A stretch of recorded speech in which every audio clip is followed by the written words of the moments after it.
Hey guys, it's Slats, and today I'm going to be giving probably the only financial advice I will ever give on this channel. If you are interested in it, I highly recommend checking out YLearn and BizPath's channel. They both do a lot of videos on this kind of stuff.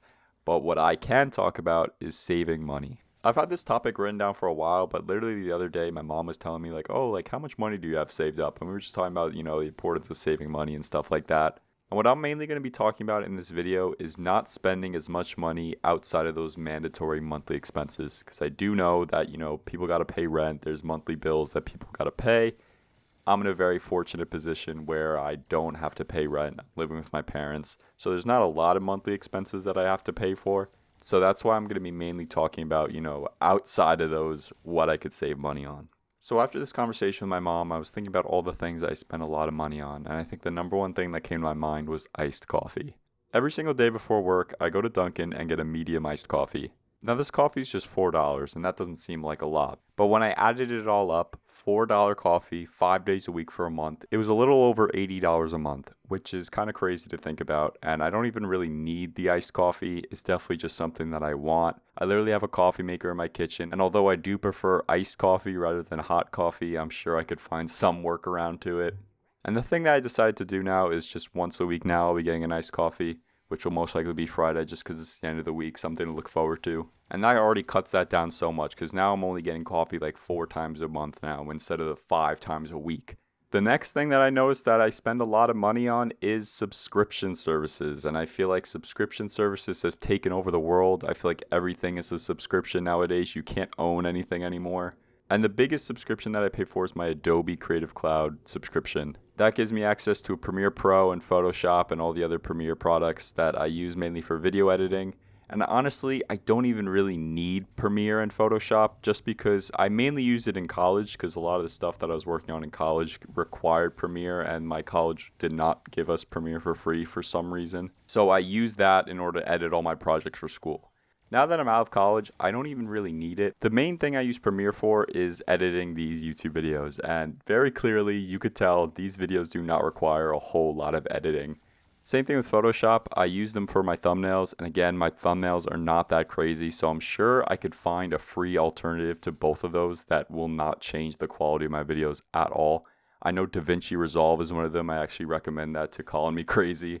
And I'm sure I can find a Photoshop alternative that's free because I'm spending about $36 a month on these programs when really I don't need them. It's just something I've been comfortable with, but really with the type of editing I'm doing, I don't need it. I'm not doing anything complex. And then I have 2 other subscription services that I'm going to keep just because I think they're worth it. One is my Spotify. I use Spotify every single day. It also comes with Hulu. I got like the bundle with that. And although I don't really use Hulu, my mom uses it. So, I just let her use that. But the Spotify one, I definitely use. So I'll be keeping that. I think it's like $10 a month, which, isn't terrible. And then the other one I use, which has definitely saved me a lot of money, is my Regal Unlimited Pass. Now, as I've said on this channel before, I'm a huge movie fan. I love going to the movies. But the movies are expensive. It's like $20 a ticket nowadays. And with my Regal Pass, it's pretty much I pay $25 a month, I think it is. And I get to see unlimited movies every single month. And in order to pay it back, you pretty much only need to see 2 movies. So for me personally, I was already going to the movies more than twice a month. So just adding this pass has just saved me a bunch of money. So I would definitely look into things that you spend a lot of money on and see if they have some of those subscription services because that subscription service honestly has saved me so much money. So basically how I figured this out is I just looked at my monthly bank statements and just saw what was taking the most money at my bank account. And it was Dunkin', it was the Premiere, and it was this Regal Unlimited service. But that definitely, is worth it to me. I'm not getting rid of that. But the Adobe Premiere and Photoshop and the Dunkin' Iced Coffee is definitely something I don't need to be in there. So I'm definitely going to be trying to cut that out just to save some more money. But the next thing I recommend doing is trying not to impulse buy as much as possible. I know it's super easy nowadays, more than ever before, to spend a lot of money, especially online. You could literally buy anything at a click of a button, take your money, and you'll get whatever you want. When I was growing up, I really only got new things for, Christmas, birthdays, special occasions like that. I was never really getting a lot of things, randomly. Every so often I would, but for the most part, it was really designated for those special days. So I think because of the way I was raised in that way, I feel like it's carried on into my, adulthood. I really try to limit the things that I buy just because I know I don't necessarily need it. Now, I'm not saying that I never buy anything new. There's definitely things that I've bought that, definitely were an impulse buy. But just trying to limit it as much as possible will definitely help. I think one strategy that could help is adding it to like your wish list or like save it and not adding it to cart immediately. I think just taking time to kind of process it and be like, okay, do I really need this right now or can I wait? Because it's so easy nowadays to just click the button, ship it. You know, they already have all your like credit card information saved, so you don't even need to manually put it in. It's just so easy to not even check like how much money you even have in your bank account before spending on a new thing. So yeah, definitely recommend, you know, keeping things in your like wish list or just leaving it in the cart and not checking out. And I think the last thing that really helps is not spending a lot of money on food, and especially all these food delivery apps. All these food delivery apps, you know, Uber Eats, Grubhub, DoorDash, they're very convenient, right? You could literally order any food you want and it'll be delivered to your door. But they're so much more expensive than if you were to drive to the restaurant and pick it up yourself. But it's also just makes you want to order the food instead of like just settling for what you have at home. I think, you know, the ease of access is definitely there. And again, it's the same thing. You're just hitting buttons on your screen, so you don't even really realize the money going away.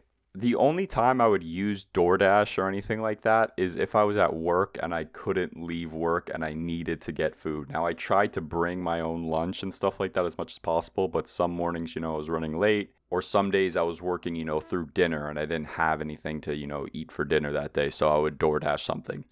And it would be so expensive. Like I would order like a sandwich from Jersey Mike's and it would end up being like $20 with all the taxes, delivery fees, you know, tip and stuff like that, which is not worth it. As much as I love Jersey Mike's, it's not worth $20. So yeah, I think overall it's just looking at what you spend the most money on and just trying to limit it as much as possible. I'm not saying you have to cut it out completely because I think that's unrealistic.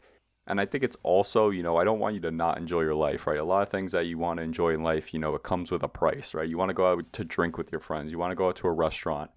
You know, that requires money. I'm not saying cut that off completely, but just trying to limit it as much as possible if you really do want to save money is going to be good in the long run. And I think one last thing that I'll wrap up on, just to be quick, is just trying to spend with cash as much as possible. As I said pretty much throughout this whole video, I think it's super easy to, you know, just tap your card, tap your phone even, or just press a button on a screen now to kind of spend money. And you don't even really process, you know, like how much money is leaving your account.